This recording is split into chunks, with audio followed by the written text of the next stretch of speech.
So 4-6C is where we left off yesterday. We're going to do a quick recap. So hyperbolas. Wait, I just read. Okay, so hyperbola is what we started yesterday. We've got two different kinds, right? The one that's horizontal. And this time the order matters. So x minus h squared over a squared minus y minus k squared over b squared equals 1. And that means that it opens to the sides. This is a recap of yesterday. Then vertical, which means it opens up and down. This is y minus k squared over a squared minus x minus h squared over b squared equals 1, okay? A is first in a hyperbola. It's bigger in an ellipse. Then we said that c squared equals a squared plus b squared for ellipses. A is distance from center to vertex, just like ellipse. B is center to co-vertex. C is center to focus. 2A is the transverse x-axis, which is transverse. Spell it. Which was like your major, and 2B is the conjugate axis, like your minor. I'm not done yet if you're waiting to take a picture, because the last thing is your asymptotes. Asymptotes, if they are, I'm going to put them off to the sides over here, because if it's horizontal, it's y equals k plus and minus b over a times x minus h. And if it's vertical, it's y equals k plus and minus a over b, x minus h. So the difference comes in the a over b and the b over a. So that's everything you need to know about hyperbolas, okay? If that stuff does not come like fresh from your mind, then I would say you need to rewrite it. Like, especially if you know that you're the type of writer that when you write things down, they're going to help you remember, I would strongly advise you do it, okay? Because we're going to do that again. Like, we'll do it again for a review tomorrow. But we do this for circles, parabolas, ellipses, and hyperbolas. Okay, so we... Yep.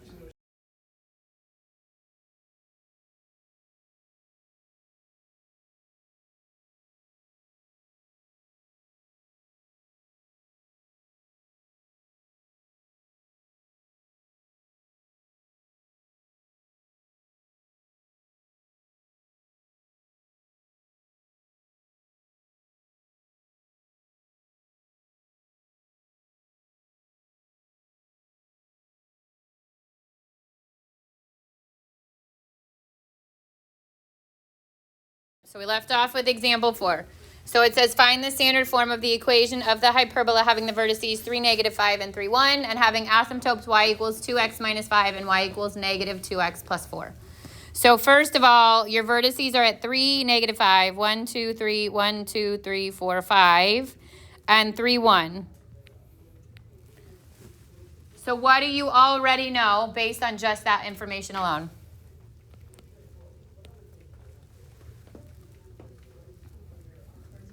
It's vertical, and if it's vertical, what variable comes first? Y. So this is a y squared minus an x squared. Okay, what else do we know? Not yet.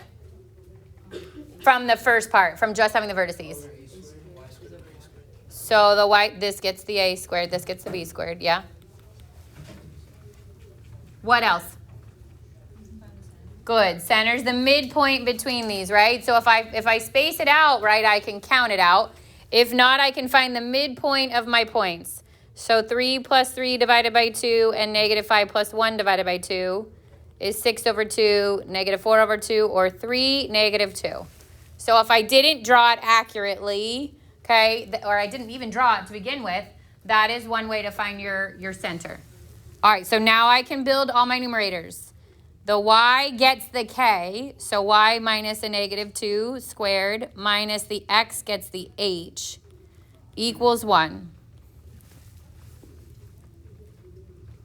And then those vertices tell me one more thing, which is what? A, B, C, A. So from -2 to +1 or -2, -3, the distance is 3. So my A is 3, which makes the first denominator A squared or 9. Yep. Just want to make sure, for hyperbolas, the A is always going to be the first. Correct. A is first. Yep. Ellipse is bigger. Hyperbola is first. Are we good so far? And the vertices is A. The vertices is always A. Okay, so now I need the B, and the only other piece of information I have are these asymptotes. So it says y equals 2x minus 8 and y equals -2x plus 4. So first of all, these are not in point slope form where we, like, they actually distribute this in, and this is in y-intercept form, okay?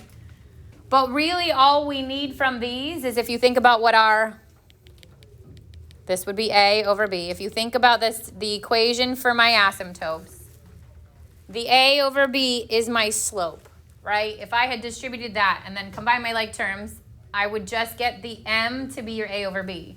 So if I come back to these equations, my M is positive and -2. So my A over B is positive or -2. It doesn't matter which my sign is. That just tells me that it would be both of them. So this part of my asymptote, because I could actually rewrite this if I wanted to, as y equals 2 times x minus 4. This is still my A over B. Y equals -2x minus 2. Those are still my A's over B's, okay? There's a K adjusted there, but we're not worried about it. What we are worried about is our slope. Don't we just factor it out? You can, but you don't need to, because your M is your slope either way. So wouldn't it just be 3 divided by something? Well, now I got to fill in, right? So I know my A is 3. So this is 3 over B equals 2. How do I find B? I can multiply both sides by B, and I get 3 equals 2 times B, and then divide by 2. Or you could have cross-multiplied. Either way. Oh, you're right, because whenever it's being multiplied by the x, there's slope. Exactly. So now I can take that 3 over 2, and if that's my B, I would square it to get the B squared, which means my denominator is 9 over 4. And you can totally leave it like that. If this was a standardized test, they might push that 4 to the top. So they'll bring the denominator of the denominator to the top. So this is the same thing as y plus 2 squared over 9 minus 4x minus 3 squared over 9 equals 1. Those are the same things. So if it's a standardized test, you might see the right-hand side one. If it's open-ended, which your test is open-ended, the left-hand side is totally fine. So same for WebAssign. It's totally fine. Question so far? So they could give you like a whole bunch of different kinds of information. You might get given the vertices and the covertices. That'd be the easiest because that's your A and your B.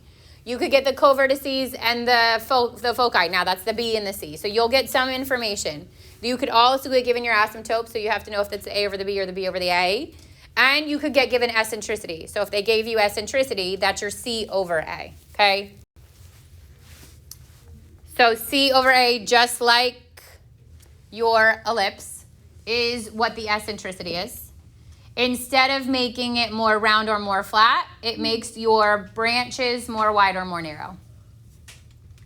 The bigger the E, so this time it's always going to be greater than 1 because C is always going to be bigger than A. The bigger the E, the wider the branch. The smaller the E, which the closest it's going to get is to 1, the more narrow the branch. Okay, so again, when eccentricity is large, this is what it says on the bottom, the branches are nearly flat, and when E is closest to 1, the branches are more pointed. Honestly, you don't need to know that because you will graph it, and that's how you'll know how wide or narrow to make it. But that is what causes the relationship to happen. All right, last part is general equations of a conic. So we're going to learn how to classify before we have to put it into standard form. So you're going to get given an equation that has some sort of a series of x's and y's, okay? It actually won't have an xy. This is where we have a rotation of a conic. You don't have to worry about that, okay? And what you're looking for is the term on the front of the x squared term. That is your A. And you're looking for the term that's in the front of the y squared. That's your C. If there is no y squared or no x squared? Then one of them is 0. So if they are the same number, then the conic is a circle. So if I had 9x squared plus 9xy squared minus 10x plus whatever, 9 and 9, that means that that's a So circle. it would be a parabola. If you don't have one of them, it's Correct. Which, if you think about it, if you only have one squared term, it makes sense. That's a parabola, right? If you're missing one of the variables, the x squared or the y squared, then that means that one is 0. The other one, no matter what the value is, that makes it a parabola because their products would be 0. Why do you cross out the? Because you won't get an xy term. That makes it a rotated conic, and it won't happen. Well, you won't. Like, we're not going to do them. All right, then you get an ellipse. If I multiply the A and the C and it's positive, which means they could both be positive or they could both be negative, that's an ellipse. And if I multiply them and it's negative, meaning one is positive and one is negative, then it's a hyperbola. So example 5 is just classifying. Looking at A, so to be honest, if there's missing one, I know it's obvious that it's a parabola, but if we go by the rules that were just there, your A is 4.